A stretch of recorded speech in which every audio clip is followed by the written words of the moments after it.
છે તો ગીર સોમનાથના ગીર નજીકના ગામોમાં 10 મિનિટના મિની વાવાઝોડાએ તારાજી સર્જી દીધી છે।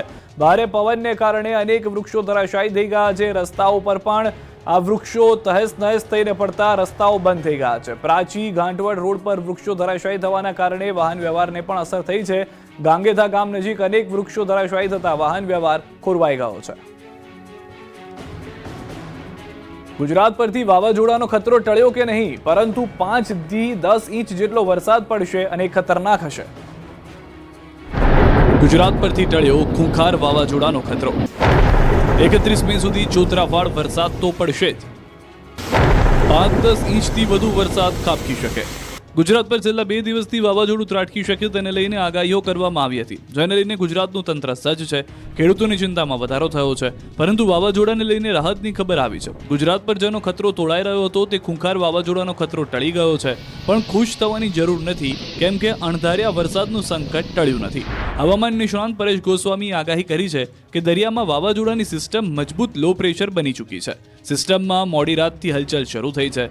અત્યારે ઉત્તર પૂર્વ દિશામાં તરફ મૂવમેન્ટ છે, પશ્ચિમ દિશા તરફ કોઈ હલચલ નથી, એટલે હવે વાવાઝોડું બને તેવી સંભાવના નહીવત છે।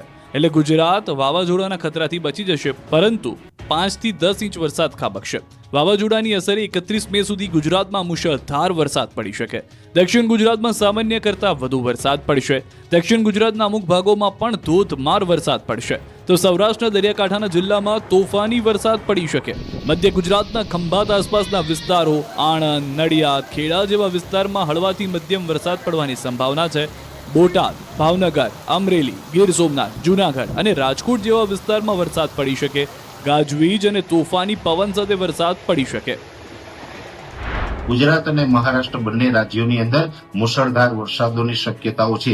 ખાસ કરીને મહારાષ્ટ્રના અનેક ભાગોની અંદર ધોધમાર વરસાદ પડી શકે છે, જેમાં મુંબઈની અંદર અતિ ભારે વરસાદોની પણ સંભાવનાઓ છે। અને આપણા ગુજરાતના દક્ષિણ ગુજરાતના તમામ જિલ્લાઓ છે એની અંદર પણ સામાન્ય કરતા વધારે વરસાદ અને અમુક સેક્ટરોની અંદર ભારેથી અતિ ભારે વરસાદ પણ નોંધાય। અંબાલાલ પટેલની પણ ઘાતક આગાહી। બીજી તરફ હવામાન નિષ્ણાંત અંબાલાલ પટેલે પણ વરસાદને લઈને ઘાતક આગાહી કરી છે। અંબાલાલ પટેલના મતે વાવાઝોડું બને કે ન બને, ગુજરાતને ગમરોળશે વરસાદ। મે મહિનાના અંતમાં ગુજરાત ભારે વરસાદની વકી 28 થી 31 વચ્ચે ગુજરાતમાં વરસાદનું જોર વધશે। દક્ષિણ ગુજરાતમાં ભારે વરસાદ થઈ શકે, કેટલાક ભાગોમાં 10 ઇંચથી વધુ વરસાદ થઈ શકે। જૂન પ્રારંભે પણ ગુજરાતમાં વરસાદ થઈ શકે। લગભગ મુંબઈ મહારાષ્ટ્રના ભાગોમાં લો પ્રેશર એરિયાનો ફેલાવો રહેશે અને મુંબઈ મહારાષ્ટ્રમાં લગભગ 15 ઇંચ વરસાદ થવાની શક્યતા રહેશે। દક્ષિણ ગુજરાતમાં